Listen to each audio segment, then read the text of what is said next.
Yo,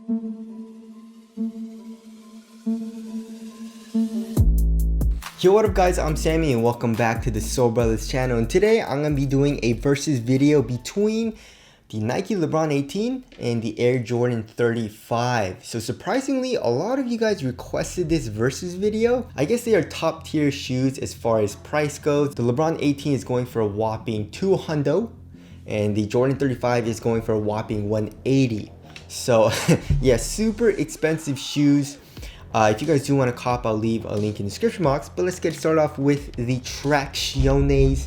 So of course, this is just from Outdoor Experience, and as far as the stock goes, the Jordan 35 is a lot more consistent and the bite was a little bit better than the LeBron 18, right? So the LeBron 18 for the most part was actually really good. It's just sometimes when I was doing a hard lateral movement or just like a hard movement in general, it would slide out sometimes, right? It wasn't terrible and it didn't happen like very often, but it happened enough to where it did bother me a little bit. So obviously the Jordan 35, like I said, I didn't really have any issues in that department. So the 35 is the better option. As far as the durability goes, they're both terrible. I don't know which one is worse. I don't know. The 35, it's literally worn all the way down. In my right pair, where the ball of my foot is kind of like right here, is totally worn down. Same thing with the LeBron 18. I guess the LeBron 18 is a little bit better because the grooves are a little bit deeper. But still the LeBron 18 is terrible. And I hate how Nike and Jordan brand do this. Like their cheaper budget shoes are more versatile as far as like durability goes. You can play with it outdoors, that's good too, and then indoors, right? But then you pay more money, get this shoe, and you would think that since you paid more money, it would be better for like more surfaces, but it actually isn't. It's only for indoor surfaces. I would recommend it only for indoor surfaces. Don't play with it outdoors. So there is the traction there. As far as the heel to toe transition goes, they're both smooth. I would say the LeBron 18 is smoother. You got a nice rounded shape here in the heel, and then here in the forefoot you got a nice rounded shape as well, super curved. So the shape makes the shoe very nice as far as like you got a nice heel to toe transition and a nice fluid motion.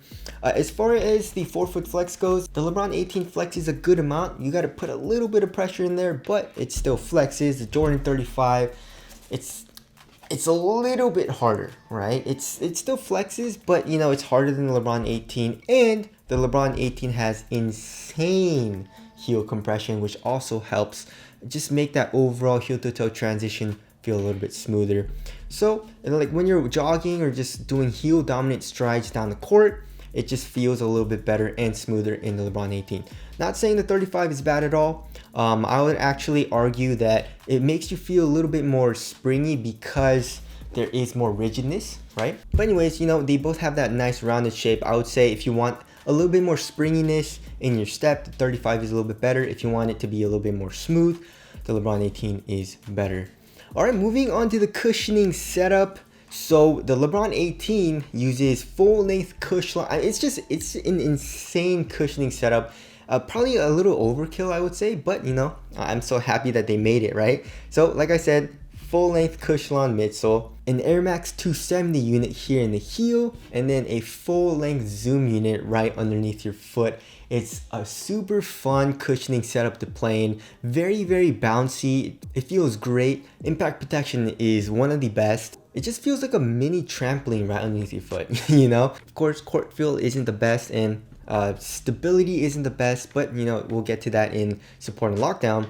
The Jordan 35 is more, I would say, like responsive, and I guess just more of a fundamental cushioning setup, you know? The LeBron 18, they try to go all the way out there. The Jordan 35 is just, this is it. It's responsive. You got a nice forefoot Zoom unit and it feels awesome, right? It's super bouncy in the forefoot. The heel is also nice. Although it is bottom loaded, you get a nice little bounce as well, and the foam is soft.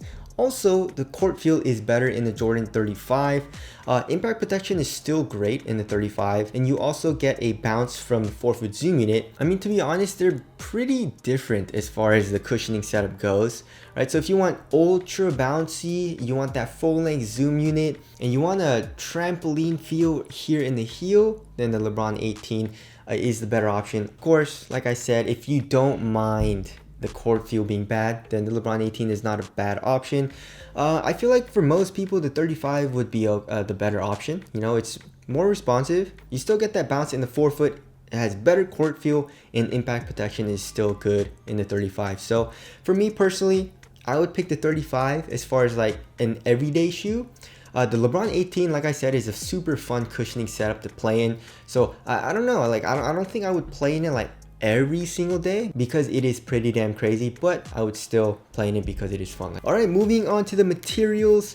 So as far as the thickness goes, the Jordan 35 is actually, I would say, like half as thin as the LeBron 18, right? So the 35 is using like a cure material here in the toe and some nubuck or leather materials here on the sides of the toe, and it extends here into the midfoot. And then here on the lateral and medial sides of the 35, we got some flight wire for extra added support. Here in the LeBron 18, we got the Knit Posit 2.0. It's thicker, but it's just as soft. They're both super soft. You know, and they conform to your foot very, very well. Obviously, the LeBron 18 is more comfortable because it is a knit, it's just more cozy. And then as far as the tongue goes, the LeBron 18 is absolute trash. I don't like it. The Jordan 35 is nice. There is a little bit of padding and it is oversized. So I do like the tongue better in the 35. Here in the heel, both of the shoes have Achilles pillows right where your Achilles is. It helps with lockdown. The feel is very, very nice on the Achilles. So as far as the materials go, like I said, they both conform to your foot very well. And you know, on foot, they get the job done, you know, supportive and all that. But it feels overall like a little bit different. So obviously, if you want the thinner material and more minimal upper, go with the Jordan 35. If you want the more comfortable and cozier knit, then obviously go with the LeBron 18. Moving on to the fit, I went true to size for the 35 and it fits me very, very well. Super snug, very, very tight here in the toe box area, slightly narrow, and my toes go literally right to the edge of the shoe. Same thing with the LeBron 18. I went true to size. Length is pretty good. It's just a little bit long. You know, you guys see this point? It's a little bit long, but that's okay. Width-wise, I would say it's slightly narrow. Actually, it's a little bit wider than the Jordan 35, but still a little narrow. And then here in the toe box, it's quite snug as well. So the fit was very, very nice for me in both of the shoes. All right, as far as the support and lockdown goes, this is a definite win for the Jordan 35. So for lateral containment, your foot is not moving anywhere here in the Jordan 35. You got the Eclipse Plate 2.0 coming up. You got the flight wire. You have this extra like leather nubuck material here in the forefoot. It's just a super supportive upper and all that. So lateral containment, your foot is contained here into the shoe. The LeBron 18 for me personally wasn't bad. I can feel my forefoot like wanting to stretch the material a little bit. I mean, it's a super supportive material. It doesn't stretch at all, but it like rolls over like this, you know? So I could feel it moving just a little bit. It definitely wasn't a huge deal. But like I said in the review, I feel like if you're heavier and you do a very, very shifty moves and you do a lot of lateral movements, you should definitely watch out for that. Also, lateral instability, right? So the Jordan 30, actually, I'm very curious as to see which one is wider.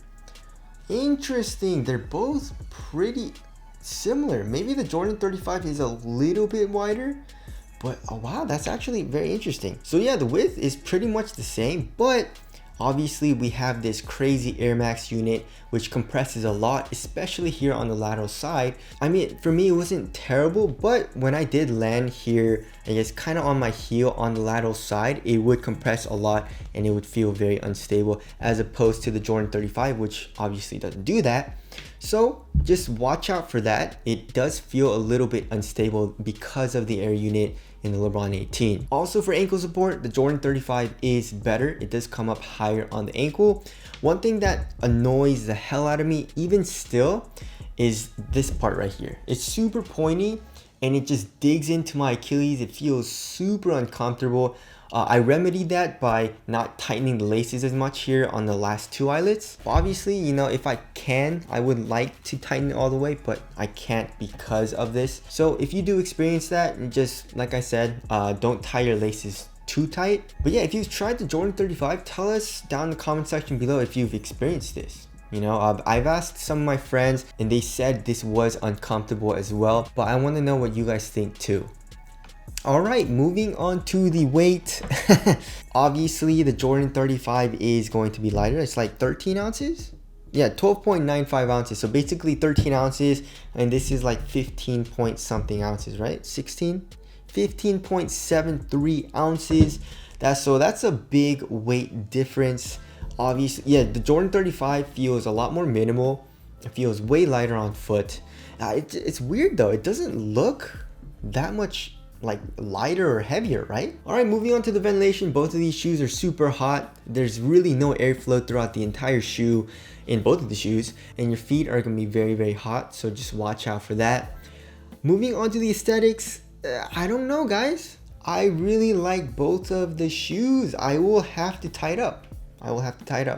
Tell us what you guys think looks better down in the comment section below. So wrapping things up. Okay, so for overall performance and I guess overall consistency, I would say the Jordan 35 is better. Traction is more consistent. The cushioning, I would say, is more suited for just most types of players. The LeBron 18, I would say, is more specific to, I guess, one type of player, which is like if you want a lot of bounce and a lot of impact protection, and obviously if you don't care about court feel, like I said. Materials, the Jordan 35 is still super nice because it's just so thin. It conforms to your foot very well, and it's way more minimal than the LeBron 18, and also the support is better in 35 as well. So I would say the 35 is overall the better performer. The LeBron 18, don't get me wrong, it's still nice, but there are some flaws here in the LeBron 18. It's just, I love the cushioning setup so much, and I like the low top. The Knit Posit 2.0 is super comfortable on foot as well, so I like playing in it, you know, it's very fun. I love feeling super bouncy and stuff like that, but overall, as an everyday ball shoe and also overall performance, the Jordan 35 is better. But anyways, that about wraps up this versus video. Again, if you guys do want to cop either of these shoes, I'll leave a link in the description box. But that's it. Thank you guys for watching, and I'll see you guys in the next one.